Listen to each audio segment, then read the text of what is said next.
progress. Recording in progress. Do you know what that Leave means? meeting. Got it. Oh, you can choose to bail or keep going. Oh, please stay. I don't need to leave, man. This is a 2-man podcast, for fuck's sake. Yeah, that would be quite Uncomfortable. disaster. Yeah. Uncomfortable, yeah. An uncomfortable Morgan. disaster. Julian Hello, left. people of What's up? Instagram. We're back for the Vegan Musclecast, episode 4.1. If we choose to continue with this trend of the 0.1, because episode 3 was so disastrous because we're such idiots, then we'll choose to continue with it. This will be open to discussion, post-recording, through myself and Julian having a dialogue. But for now, welcome to episode 4, perhaps 4.1. How are you all doing? How are you doing, Julian?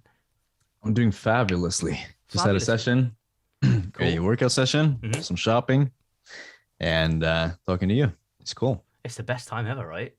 Just sitting down, chatting shit, recording it. So there's no mistakes allowed, because if there are, well, you know what? I think we're allowed to make mistakes because that is the nature of life, right? Just because we're on blast, just because we're on a platform which exposes our speech to the rest of the world, it suddenly seems as though what we're saying is golden. It's the truth. It's not dissectable, but we're allowed to make mistakes. We're allowed to say shit that we don't necessarily agree with in the moment. So we can just beep out all the messed up stuff like exactly. Swearing and cursing and sexual stuff. And no beeping out the cursing. No beeping out the cursing, because fuck is a good word. It's a really good word. It really is. It feels good to say, fuck. Like, I don't give a fuck what anyone says. Aggressive. But then once it becomes part of your dialect, it's like it soon loses its touch. And I think that's an important part of language in the modern day. People get so offended sometimes by like swear words and shit that it's like, well, it's literally just a word to express your level of emotion on a given It just amplifies, I've heard, words. So if you say fuck before a word, it just makes it 3 times as strong. Yeah, like I had a really good fucking cookie today. Like, oh my God. Yeah. If you'd said, I had a good cookie today, well, all right, that's all right. If I had a really fucking good cookie, wow. Julian, where did you get this cookie from? Can you ship it over to me from like the land of the Vikings? Because I want some of this cookie, right? Yeah, and you also get a little reaction, if, he said fuck, that means it must be pretty hardcore, like pretty insane, right? So fucking vegan cheese balls, like, it's really good vegan cheese balls. Yeah, it's really good vegan cheese. Like, there's nothing wrong with swear words. Anyway, we digress. We digress straight off the bat. But welcome to the podcast. That's what we do here. We digress on every topic. We lay our grey matter on. But what we were going to navigate toward today is just a bit of an insight into Mr. J-Beck's life, because J-Beck, he's got some experience, right? We all have experience. Yeah. We've all lived our own lives. We've all got our tales to tell. But perhaps sometimes we're not prepared to share them, in the context of public audience. And I think that's important. I think it's a great opportunity for us to become comfortable with ourselves, become comfortable with what it is that we've done and that we're proud of, that we're regretful of. To be able to expose that to the rest of the world is a great opportunity for us to grow as individuals. And that's something that Julian and I are so very passionate about, is just growth, whether it comes to business, games, relationships. Man, Julian and I have we've only really known each other for like 6 months, right? Like, we've been aware of each other. It's real love already. Yeah, we've been aware of each other for the past 12 months. Maybe even like 24 months. I think I first saw you like on Instagram with this wrist wrap or knee wrap around your head or something. And I was like, this guy is kind of like knowledgeable, but he's kind of funny too. Like, I don't know what to make of that, but he seems just like a cool dude. And then I don't remember what happened after that. You hit follow. I remember the first time I saw you. You hit follow, I hit follow back, and then we were like aware of each other, right, for like a year. And then as it transpires, we've eventually started working with one another. And like great buds, man. Great buds. Like don't underestimate the power of social media. Don't underestimate the power of just being yourself around other people, because, Julian's my man. I've only known this dude for like 6 months, like literally known him like as an individual for 6 months. But that is enough. That is sufficient. That is enough. We're ending it here. Bye, man. Never talk again. Yeah, see you later. Episode 4.1 is over. Good night. God bless. Bye. Only joking. No, but it's been, yeah, it doesn't matter how long you know people for. Like, it's the vibes, man. It's the vibes. You feel if people are real with you. You feel you vibe with people or not, and then you keep going or you end the relationship. And And that's that's how what we're going to life explore is. today is Julian's vibes. Who is Julian? Hmm. What makes Julian who he is? Why does he want to help people? So, Jew, let's Yeah. go back. Let's go back to the past, right? I was going to like sing a song that was part of a cartoon from my early years where there was like a like an antibody and like a microbe teamed up inside like this little kid's body and like fought against like viruses and stuff. But I suspect that probably wasn't as as particular a component to your existence when you were a teenager as mine. So I won't sing it, but nonetheless, who is Julian? Like where have you come from? I guess what have you experienced in your younger years that has navigated you toward, I guess, lifting weights? Because that's a lot of people move toward lifting weights and they don't necessarily align or understand why they've done it in the first place. So what got you in the mindset of I want to lift weights and get jacked? What was that story? Yeah. All right. So I Deep. wish I had some kind of crazy story here, like I had a messed up childhood and blah blah. But it's like it's pretty plain to be fair. And like a lot of people, I think they kind of stumble upon lifting. Like they go with a buddy or with someone, and then they realize, oh, this is kind of cool, and I guess I'll go a few more times. And suddenly you get addicted to it, and you feel like you can improve on something. You finally found something that you can go whenever you want and improve and get better and feel like a beast doing. Um, and that's kind of where I started. I was an exchange student in Kansas, Yes, United you States were. of America, Yes. I forget that about in yourself. 2011. What led you to become an exchange student? Was it part of like how old were you when you went to Kansas? I was 15 or 16, and then there was this program that had like a few people who had been on in my school. So Hmm. they had a presentation on the stage, like talking to a lot of students about what it was like. And me and my friend was like, ah, that sounds pretty cool. Like I'm a shy, freaking scared human being. But I guess I'm gonna take the plunge and do something and try this because it sounds really cool. Hmm. Um, so then we just signed up. It was a pain in the ass to get it done. You know, no people in the school, like none of the school officials or whatever, they knew anything about it. So we had to get like paperwork done. Like, go to the next guy, go to the next guy, go to the next guy. After like 20 people, we got it done, and then you could go live with a random family in the U.S. for 1 year Nice, from Norway. nice. So what was the family's name? Her name is Meg Beck, Hmm. the woman I lived with. Her son was Ryan Beck. And that's that. It was kind of not like the typical family. It was a mother, single mother, and her son. Hmm. And my name is Liebeck, and their name is Beck. So it kind of worked out. Nice. And that was just like pure coincidence, was it? That you happened to align yourself with a family that the surname was Beck. Yeah, yeah. I think that's kind of random. Yeah. But I think they thought I was going there for a few weeks just as a like trial period. Mm. But then I wasn't given that info. I thought it was for the whole year. So then Mm. it was a bunch of stuff. And then, but I ended up staying with them Mm. for the whole year. And that's where Ryan, her son, we kind of hanged out a little bit. He had a lot of friends, stuff going on. Hmm. I was a shy, introverted little guy. Hmm. And he took me to the gym, the YMCA, in Andover, Kansas. Nice. The first time I was lifting in my life. Nice, man. So what do you think led you in the first place to want to explore? But what was it about the, I guess, the exchange program that interested you or attracted your attention in the first place? It's really hard to say because it seems like this decision that you make out of nowhere that's not like anything you would ever do, but you just did it. Hmm. Because my friend, he was like super introverted, same as me, and he was like, "Sounds cool." I was like, "Sounds cool." And I guess if you're two, then it's easier to make a decision and try something new than if you're alone because you can shoot the shit back and forth, talk a little about it, and then you figure out, if you do this, I'll do it too, and we'll freaking go with the flow. Hmm. And that's kind of what happened. I think on the topic of that I think that highlights the importance of exchanging ideas with another person, Mhm. regardless of whether they're a friend or an enemy, just exchanging ideas, exchanging your. You okay? All right. Yeah, I got some spit in my throat. Some Sorry. spit. It's vodka, right? It's vodka. We're Vodka hardcore. and some Well, spit.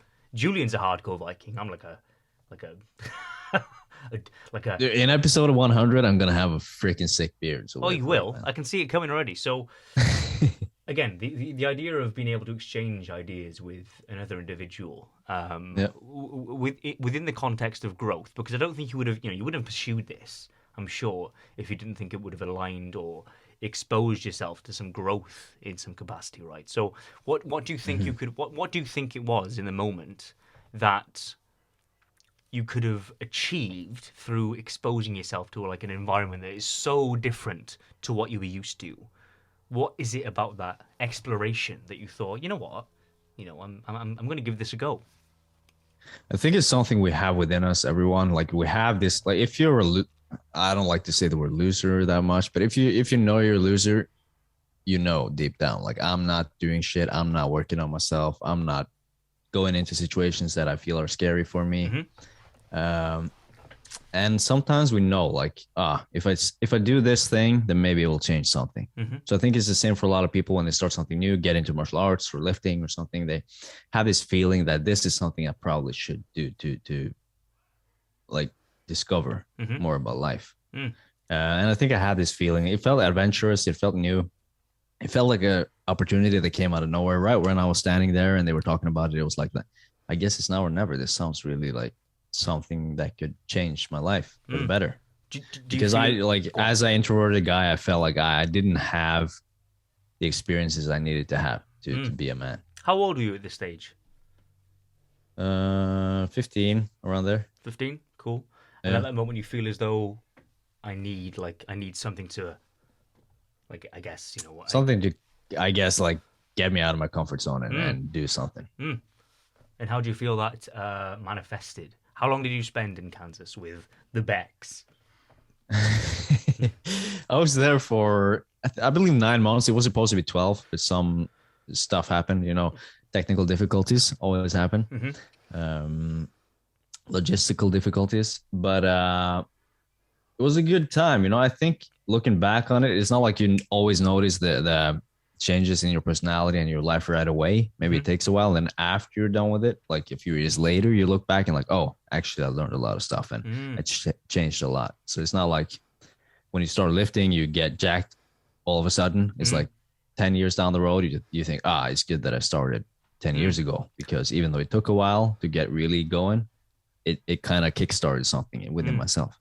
So to navigate towards what it is that you've learned, what kind of activities, interactions did you partake in when you were in Kansas that were different to what you were accustomed to back at home? What was it that you were exposed to, I guess, that allowed you to develop into, the person that you are today, that perhaps you wouldn't have otherwise been able to have developed into without this exposure? What were those things?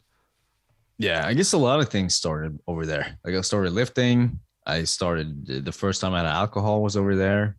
Everything. So kind of like becoming a man, like becoming an adult over there in a way. And I think when you take a super introverted guy with a lot of insecurities about himself and you throw him into a situation where he's like all by himself, he knows no one, he's got to adapt to the environment and just like go with the flow. That's really cool, actually. So they kind of forced me to figure things out myself, because I was in a different country. I knew no one. Mm-hmm. I had nothing. I had no choice other than to just go into new things and try whatever. Mm-hmm. So, did you get a job? Were there opportunities for you to like expose yourself to different people? What was it about your 9-month period in Kansas? Like specifically, what kind of things did you expose yourself to that helped you develop into the individual that you are today that perhaps you wouldn't have been able to have exposed yourself to whilst you were living back in Norway? I think you kind of get thrown into an environment. So this family I was in, they knew people. Her son, he knew people. He had friends. Hung out Is that the past tense of That's the past hang tense. out? Hung out. I hung out Spot with on. them. Um, we went to some parties, did some stuff, learned a little bit about myself. Just like because when you're in a small town up in the North Pole, Yeah, it's right. it's like where do I start from here? Like how do I get friends? Like how do I do anything? Like Mm. I feel like I'm behind. I'm lagging behind. Like where do I start? Right. And then you just catapult yourself into a different country and a different place, and you Mm. kind of automatically get within a social circle and you do stuff. Then it's like you kind of just grab onto whatever you can, and you. So let's explore that for a minute. What was life like in Norway, in like the depths of isolation? I guess like you have some really like severe winters on occasion, right? How isolated would you become in Norway compared to what it was that you were experiencing in Kansas? Um, I think it's the same for everyone up here, but it's dark in the wintertime. It's dark most of the hours in the day. Hmm. In the summertime, it's bright as hell. So in the summertime, you have sunshine at 3 a.m. Um, but it was what it was. You know, you work with what you have. Hmm.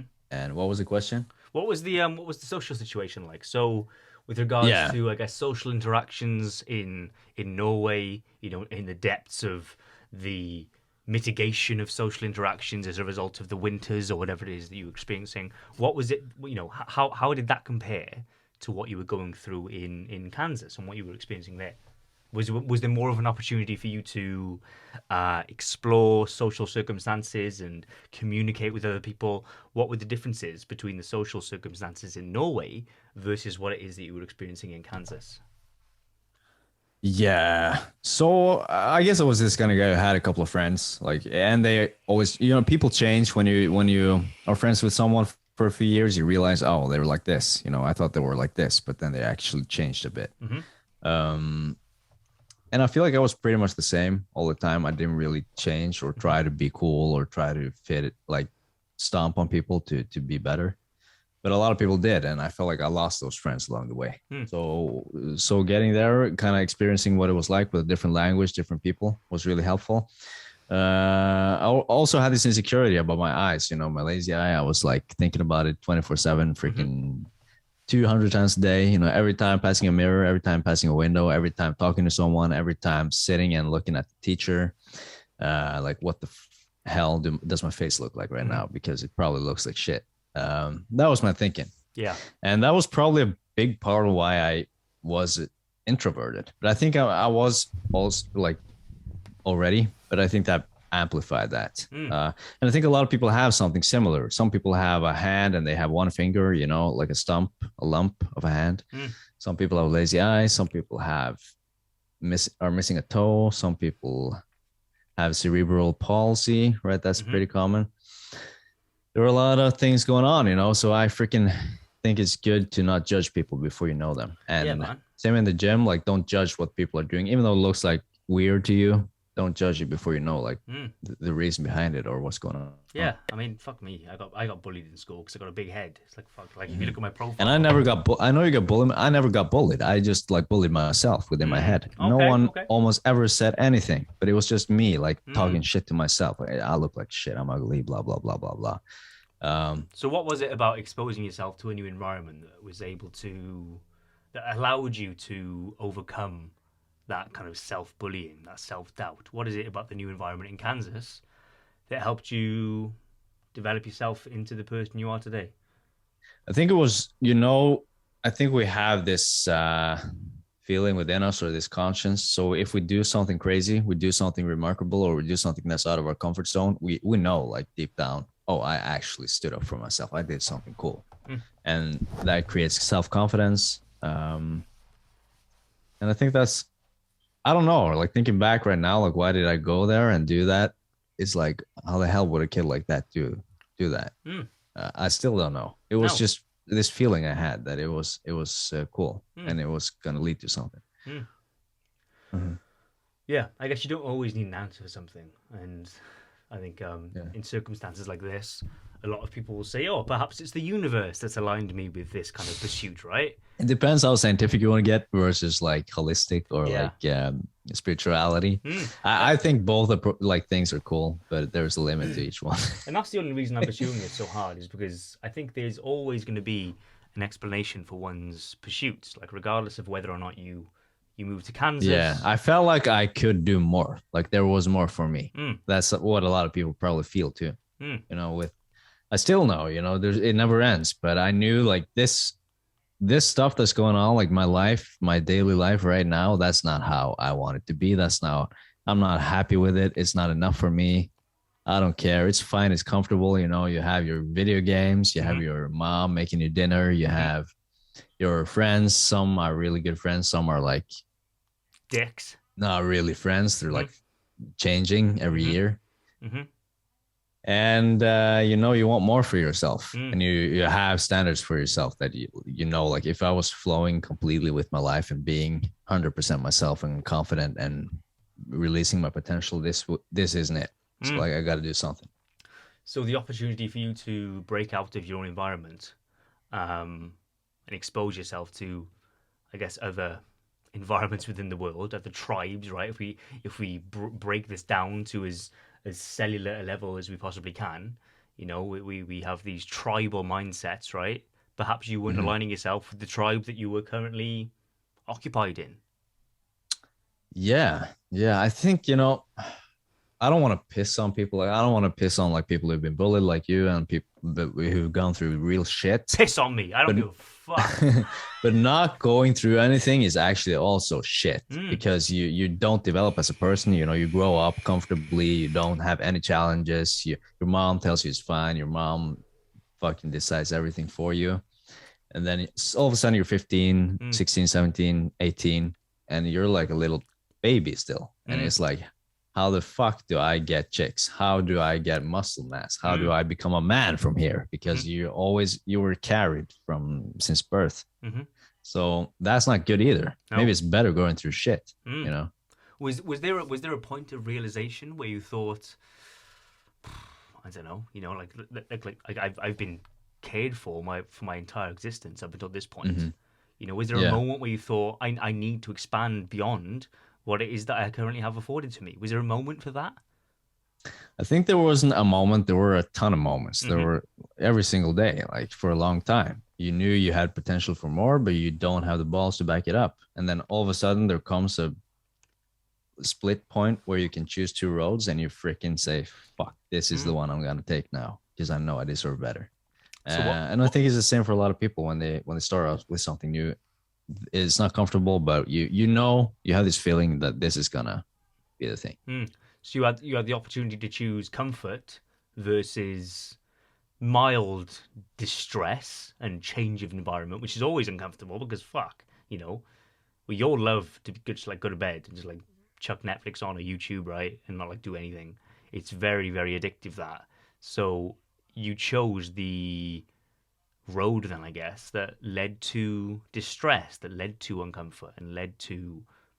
Did you understand at that point that it would lead to perhaps growth in yourself as an individual?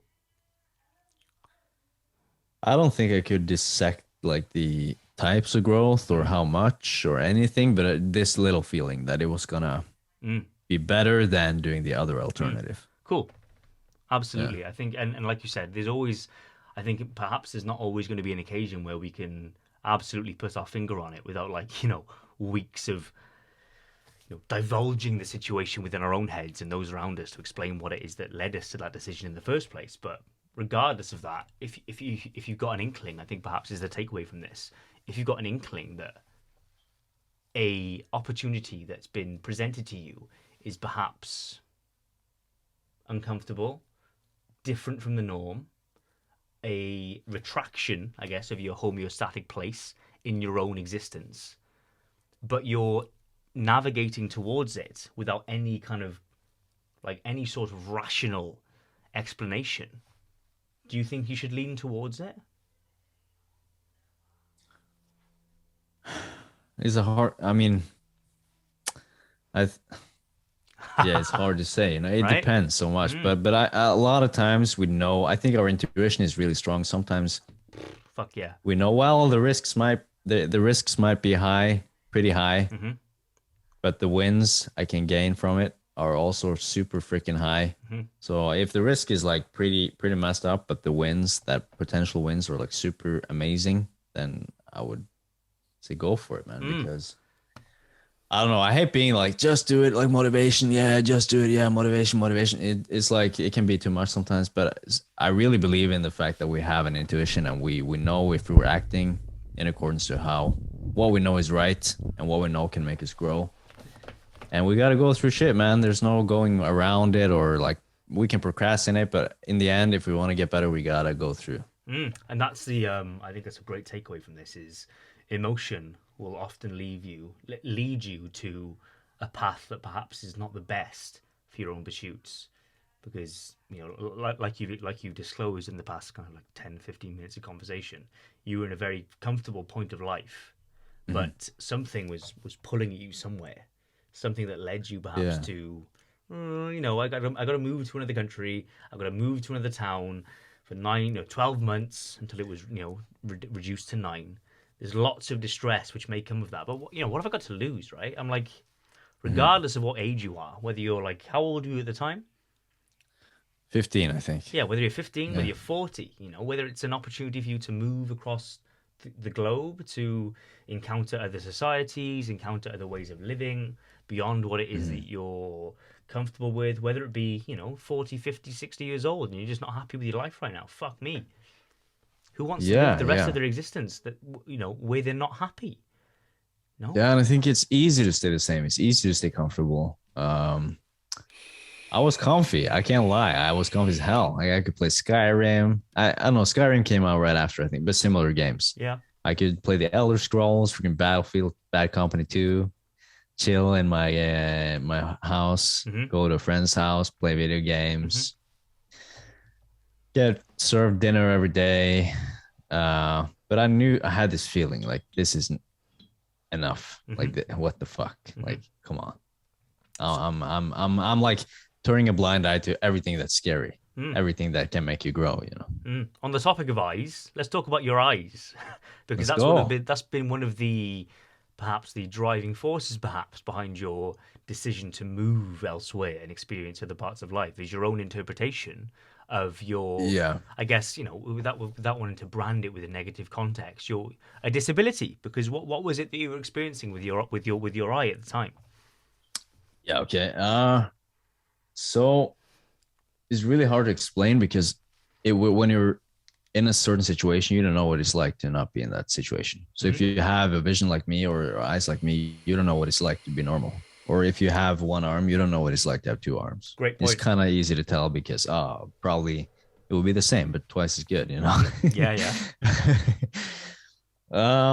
But it was mostly being self-conscious about it, thinking what other people thought when they looked at me because it didn't look right and it was wrong. It was supposed to be that way.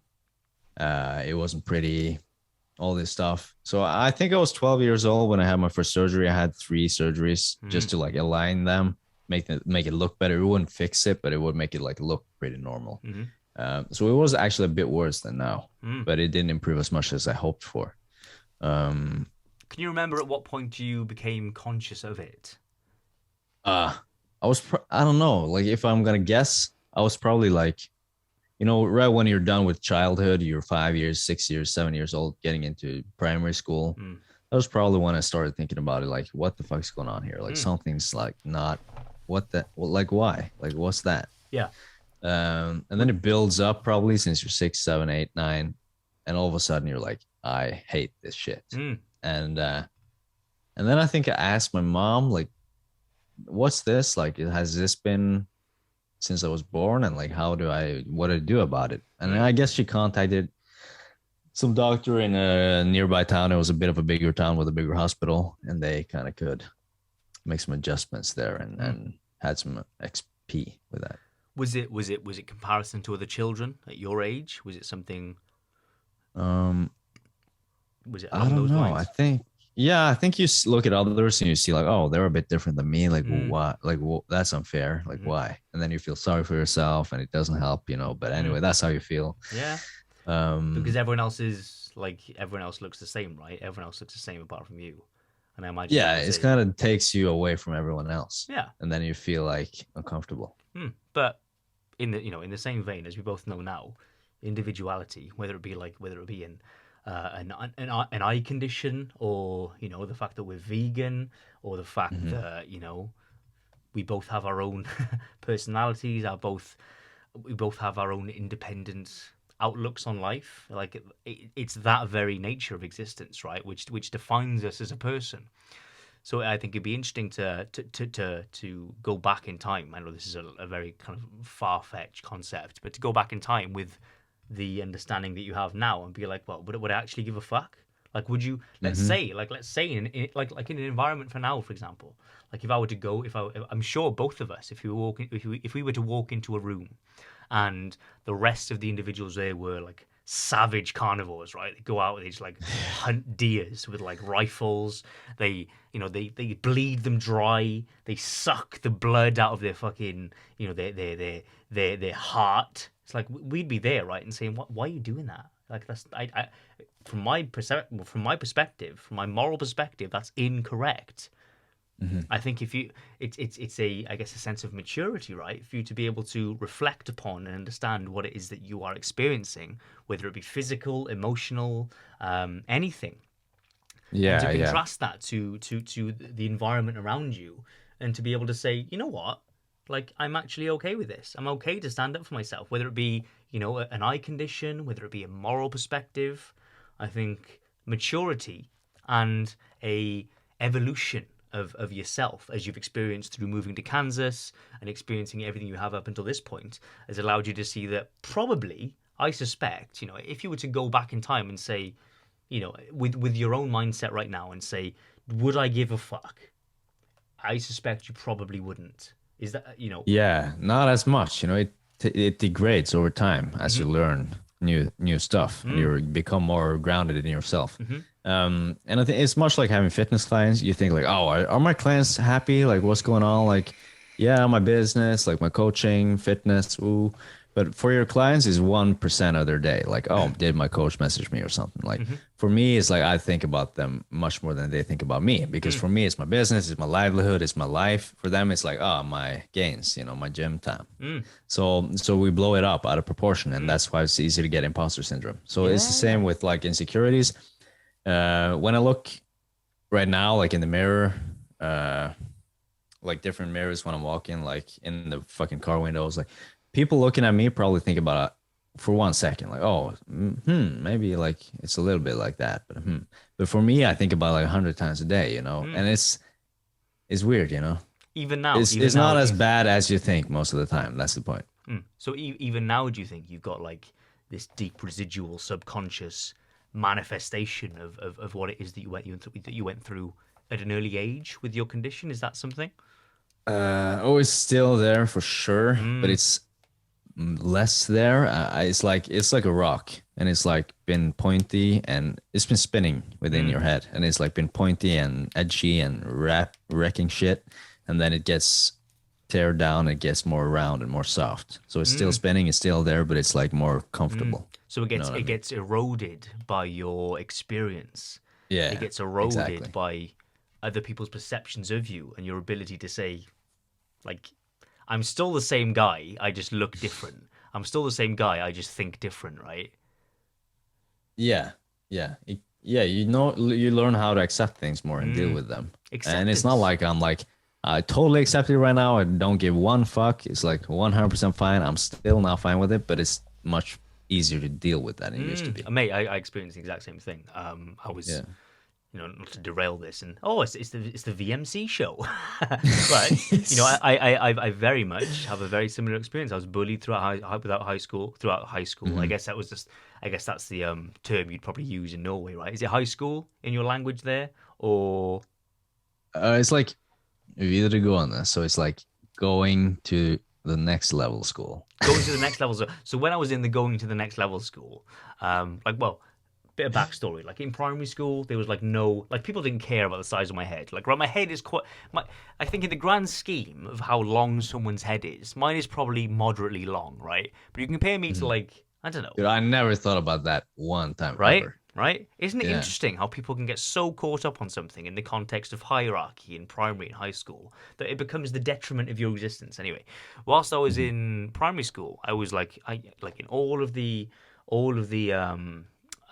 like the shows where you go on stage and like act in front of your parents, like the Christmas shows, the summer shows, all of that shit. You know, my hand was up straight away. Like, I want to be the lead. I want to like enjoy being in front of people because I enjoy this kind of experience. And the second I stepped foot in high school, right, the coming of age school, that just got ripped out of me like by the heart. It's like, you've got a big head. You're a cunt. It's like, excuse me? Like, looking back at it now, you know, if someone was to come at me with that, you know, you have glasses, therefore you can't be an online coach. It's like, what? In what rational world does that make sense? But like you said, you know, without prior experience, without understanding that we're all different, whether it be our genetic makeup, biological makeup, our own conception of reality, and how our morality aligns with ourself, our family, our friends, we're all different, right? It doesn't make. I think. Yeah. I think people like you who have been through things and been really uncomfortable with themselves, they are much more aligned later in life with their purpose, and they know like what it's like to feel left behind, so they can put themselves in other people's or animals situations more easily. Empathy. And maybe become vegan, you know, like us. Yeah, absolutely. Great point. You know what it's like to be suppressed in a way, like to feel like shit, and then you're like, wait, that chicken probably feels like shit being cut up 1,000 with the death by 1,000 cuts torture method, and then thrown into a blender and shit. You know, experience I think goes a long way in one's exploration of their own morality, their ability to convey, you know, their message. So to the people out there right now, I know we've explored Julian's story for a little while. We're going to continue exploring it, but expose yourself to discomfort, challenge yourself, put yourself in environments with which you have to defend yourself, whether it be your ability to communicate with other people, whether it be your ability to adapt to other environments and bring your morality with you and go to war with it. Yeah, and what I'd say is like embrace your flaws, your difficulty, like it's something you're born like this. You have to go through this. You're in this situation. Don't think other people, this, that. Just focus on you. Because maybe Morgan's stuff was harder than mine. I don't freaking know. I don't freaking care because mine was shit for me. And it's bad to always, other people are getting more gains than me. Other people this, other people that. Just focus on you. It's all contextual. And I didn't get bullied. Getting bullied for it would have made it even worse. 10 times. I would freaking, I don't know. I don't want to say kill myself, but it would get pretty bad. Mate, it was bad. It was bad. Yeah. But the interesting part is, I've since had those bullies who laid fucking hellfire into me, like approach me, but like, hey, dude, you're doing a good job. And now you become a freaking awesome human being because you evolved from that, you know? And you're a freaking genius. Yeah. That's serious. I think, and it's difficult in that situation to be like, you know what? Fuck you. You know what? You made my life hell. You made my life for 7 years of my existence. You made it complete misery. You wouldn't give me a second's break. And now, all of a sudden, because, I don't know, I've been able to explore myself a little more because I've not had the oppression that you've instilled upon me for 7 years of my life. I'm able to express myself a little bit more and show you how nice and helpful a human being I am. Now, all of a sudden, you want to be friends. Part of me is like, fuck you. Fuck off. Yeah. You made my life hell for 7 years, right? Yeah. But, again, in that same breath, I think, to reflect upon the conversation we've had for the past half hour, it's these, you know, everyone's going through their own struggles, whether it be their ability to perceive other people, navigate their thoughts to other people in a clear and kind of I guess, an ability with which they can engage in conversation beyond just surface level. All of these things, like we've just experienced, right? They manifest as a result of our existence. They manifest as a result of our ability to expose ourselves to other people. And it's very difficult. It's very difficult to hold your nerve in that situation and say, you know what, it's all right. I've been through that. I understand it. Perhaps now you're coming to it as well. So Yeah. I think for the people listening, your experiences make you. Like ultimately, if you can experience something that's beyond your comfort zone, it's always going to come back and tap you on the back. It's always going to come back. It makes you more able to handle your emotions. So like when you were like, maybe I gotta just swallow my pride and say I'm fine with you, even though you built me for a long time. That's a feeling that tells you, fuck that guy, fuck that guy. Your ego is so big then. Then you have to shut it down and just say, I forgive you. Yeah, it feels like really hard to do, but you can. It's the same when you want to do something new, something difficult. It feels really uncomfortable. It feels really scary. You just gotta swallow it and say, I'm doing it anyway. And that's that. Very difficult. Very difficult. Very difficult stuff. But again, people listening, essentially the topic of this conversation has been expose yourself to difficulty, because in the future you will always encounter the same difficulty. Social interactions, kind of differences in political concepts, whatever it may be, but your ability to handle yourself in an acceptable dialogue and to be able to exchange ideas is ultimately what makes the world work, right? It ultimately makes the world spin. Well, hopefully beyond monetary gain, the ability to communicate, exchange ideas, bring about resolution is the ultimate way forward in existence. And I know this is kind of fucking taking a step off the deep end, right? Making it even more simple is like doing hard shit makes you stronger, and it's so cliche, but it's so true. Like signing up with you, Morgan, to coach me, I was like, yeah, I don't know, let's fucking go. It sounds like it's a good idea. And it's turned out to be freaking cool. I learned a lot. You know, we have this podcast, everything's sick. And then signing up for business coaches, you pay a ton of money to get help, to get insight into someone's business, how to run your business, how to grow, how to improve as a person. That's something most people wouldn't do because they feel like it's scary. I have to invest in myself. I have to give something to get something, and I'd rather stay where I am and be safe. But when you actually give your heart out and do something scary, and you do something new, everyone else wouldn't do, and you work on yourself and you put yourself in hard situations and things that are uncertain, like in uncertainty lies possibility. And we can get into politics, whatever, but it's true. Like where there is possibility to fuck up, that's where you can grow the most. Yes, absolutely. If you're experiencing discomfort right now with the idea of growth, or the idea of something which you perceive to be, I guess, enabling growth for you, like lean into it. And the more you expose yourself to that kind of discomfort, the more you realize, and the more you look back and say, hey, I've lent into discomfort like several times. Like either an exchange of finances, which I really didn't want to, give, whether it be an exchange of ideas, which I really felt uncomfortable with navigating, whatever it may be. That discomfort is always going to come with. It's going to come with something. I didn't quite land on it in the same breath that I wanted to, but like Julian said, right? I'm sure the concept of the idea of you like reaching out to myself, and investing in a coach beyond maybe kind of the structures that you were perhaps accustomed to when it comes to your own training and nutrition, right? Pushing you to a photo shoot, pushing you for pushing each other, I guess, to the podcast and the frequency with it. Look at what it's manifested in now. Our ability to not only push ourselves into those environments more and more frequently, but look at this, like we're just sitting on a podcast chatting shit, like we're just like, it's cool, exchanging ideas, trying to portray them in a concept, in a capacity which will help other people. Imagine if we never decided to work with one another. Imagine if you saw that post, right? You saw that post. So much would have been lost. Yeah, and you never decided to say, hey, I'm going to follow this guy because he's got a fucking resistance band around his head and he's been a prick. That resistance band led to so much good shit, man. Right? Yeah, I remember it. Fucking hell, It wasn't even a resistance band. It was when you were putting it on, it was like an occlusion band. Wrist strap.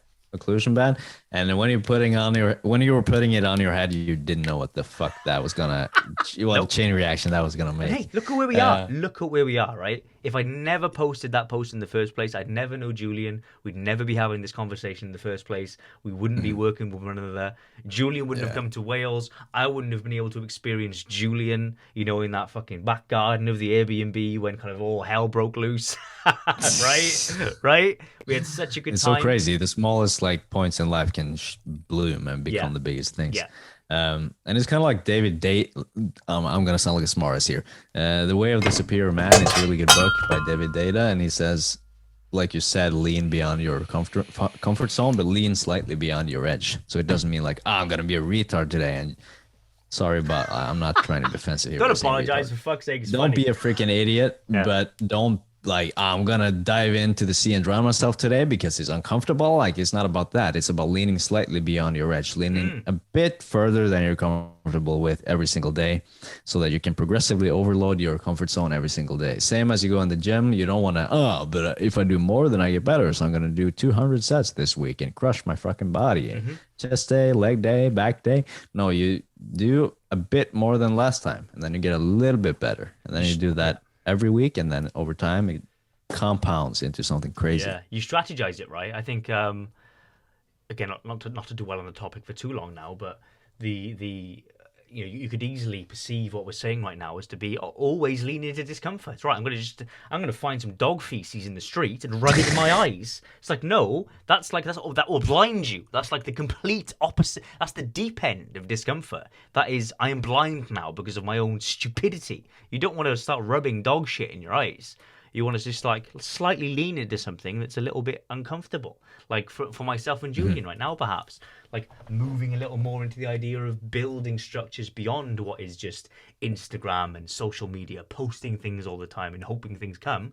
Let's build structures behind the scenes, Yeah, let's say stuff and then hope people don't freaking get offended and just like go with it, because there's opportunity where there's possibility to mess up, right? So maybe you love this podcast because it's so much bullshit. Maybe you hate it because we're offensive. But either way, some people will love us and some people will hate us, and that's much better than everyone being like, yeah, it's fine. It's like, it's a podcast. It kind of sucks, but it's kind of okay as well. Yeah, it kind of sucks. It's very grey, but occasionally they like land on something every now and then, which I find somewhat interesting. But that's like every 10 episodes, as opposed to like an audience of individuals perhaps that like us saying bollock, shit, and cunt every 5 minutes, and enjoy the topics that we discuss. It's about community, exposure to discomfort, and bish bash bosh. Here we are on a podcast. Julian's jacked as fuck.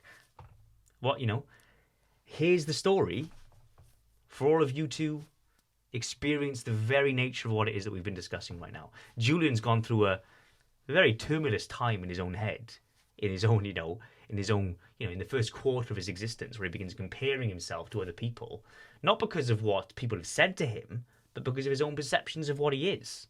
Challenge those perceptions. Yes, my eye looks the other way. Who gives a fuck? I can see in different planes from you. My eyes can only look in the same direction. I'm like a cyborg, like I have a superpower. I'm a damn it's all how cyborg. it's all how you freaking look at it. And I lost myself. I lost what I was gonna say. It's all That's about how good, you look at yourself. Challenge how you look at yourself. And fuck me, it's the most, I think, Julie and I will both agree, it's the most releasing, empowering, and evolutionary, in your own context, idea that you can navigate towards. Just keep challenging yourself. Slowly, slowly, slowly push yourself beyond what it is that you're currently comfortable with. Again, not to the extreme where you rub feces in your eyes because, it's extreme. No, just slow, subtle challenges, and you will become a better person. And that betterness, who knows where it'll manifest in, Yeah, we can go from science-based to spiritual, just from spiritual to science-based. But any way you look at it, like it's how you look at yourself that matters, not how other people look at you. Because when you're thinking, what are other people thinking about me? What's going on?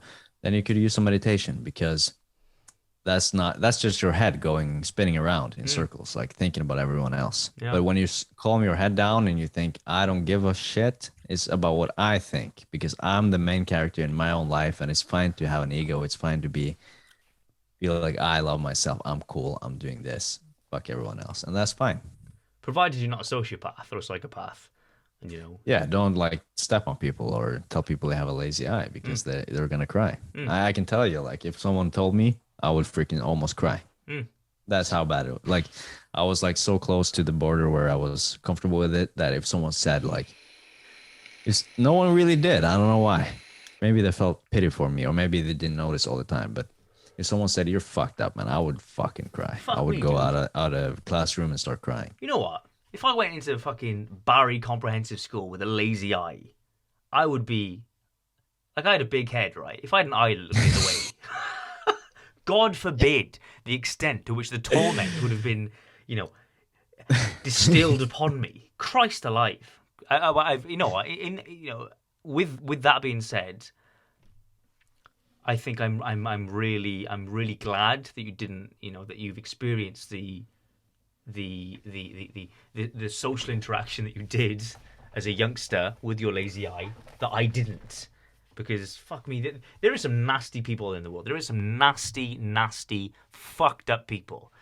And again, I think the takeaway from that is there are always going to be fucked up, cruel, sociopathic, psychopathic people in life that will try to bring you down, regardless of whether or not you've got a big head or you're successful in your coaching business like Julian and I, which I'm quite prepared to say, or whether or not you've got a lazy eye. There are always going to be people who are prepared to bring you down, right?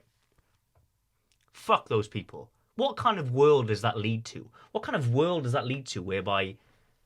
Just think about that for a minute. A world in which psychopathic, sociopathic people exist, in which the only pleasure they bring in their life is the opportunity to bring someone down. Can you imagine the environment we'd live in? Can you imagine the warfare? We wouldn't even be this far gone. Imagine the tadpole that crawled out of Let's go. Imagine Pissed the tadpole, off Morgan. right? It's my favorite. Yeah, yeah, man. The tadpole that crawled out of the fucking, Triatic period. Well, I don't even know what the fucking period it was, like millions of years ago. And he came out and he said, you know what, fuck these other tadpoles. You guys are fucking pricks. I'm not going to mate with any of you. Like, where do you think that tadpole's going to go? Get right back into the sink and die because no one wants to mate with a tadpole that's a cunt. You know what I mean? Be a person that is prepared to bring on criticism, bring on other ideas, and explore people's personalities without instantly throwing up a front. Oh, you're wrong. You're a prick. Because you disagree with me, you must be incorrect. You must be morally. Yeah, different people. No, but like if you actually dissolve your ego a little bit, you realize that it doesn't matter if someone's different than you, if they're not perfect, whatever. We're all the same deep down, and it's what we make out of it. If someone tells you shit for your physical traits, then they probably don't even think longer than like, oh, I feel like shit. I'm gonna tell someone like they're an asshole today. Yeah, they don't think longer than the time it takes them to piss. All right, and that's a bad sign. Don't integrate with those people. Right? It's actually more of an offense to them than to you because if people say that, then they're like so dumb. It's mate. They're so dumb that it's like more of an offense to them than it is to you that you have a fuck up, like a fucked up eye or something. I got a story to tell, maybe in a couple of years. Fucking hell. But hey, me and Julian will disclose this after the podcast. Yeah. But for the time being, what a fabulous podcast this was, Julian. It's cool. It was a lot of cursing, a lot of swearing, a lot of real stuff, a lot of vulnerability because I wasn't always comfortable talking about my lazy eye. I wasn't always comfortable going on social media, being myself because I thought I gotta be this person. I gotta be like this fitness coach guy. I gotta be like this. And now I'm just myself and it feels so good. It feels so liberating. And if you want to reach out to me, to Morgan in the chat, in Instagram, Facebook, LinkedIn, if you're on there, then we're going to keep it real with you. Fuck LinkedIn, that's shit. I've had no success with LinkedIn.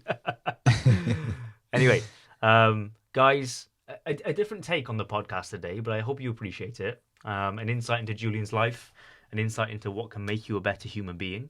And I would love to disclose my own story in the future. Perhaps now isn't the time. It's not the time. But we will divulge. Yeah, that's another episode, your It's story. another episode in and of itself. But for now, let's reflect on what it is that we've taken away from this podcast. Essentially, be yourself. Look at yourself in the mirror. Tell yourself who you are, what you want to be, and challenge those who challenge your preparedness to be who it is that you want to be.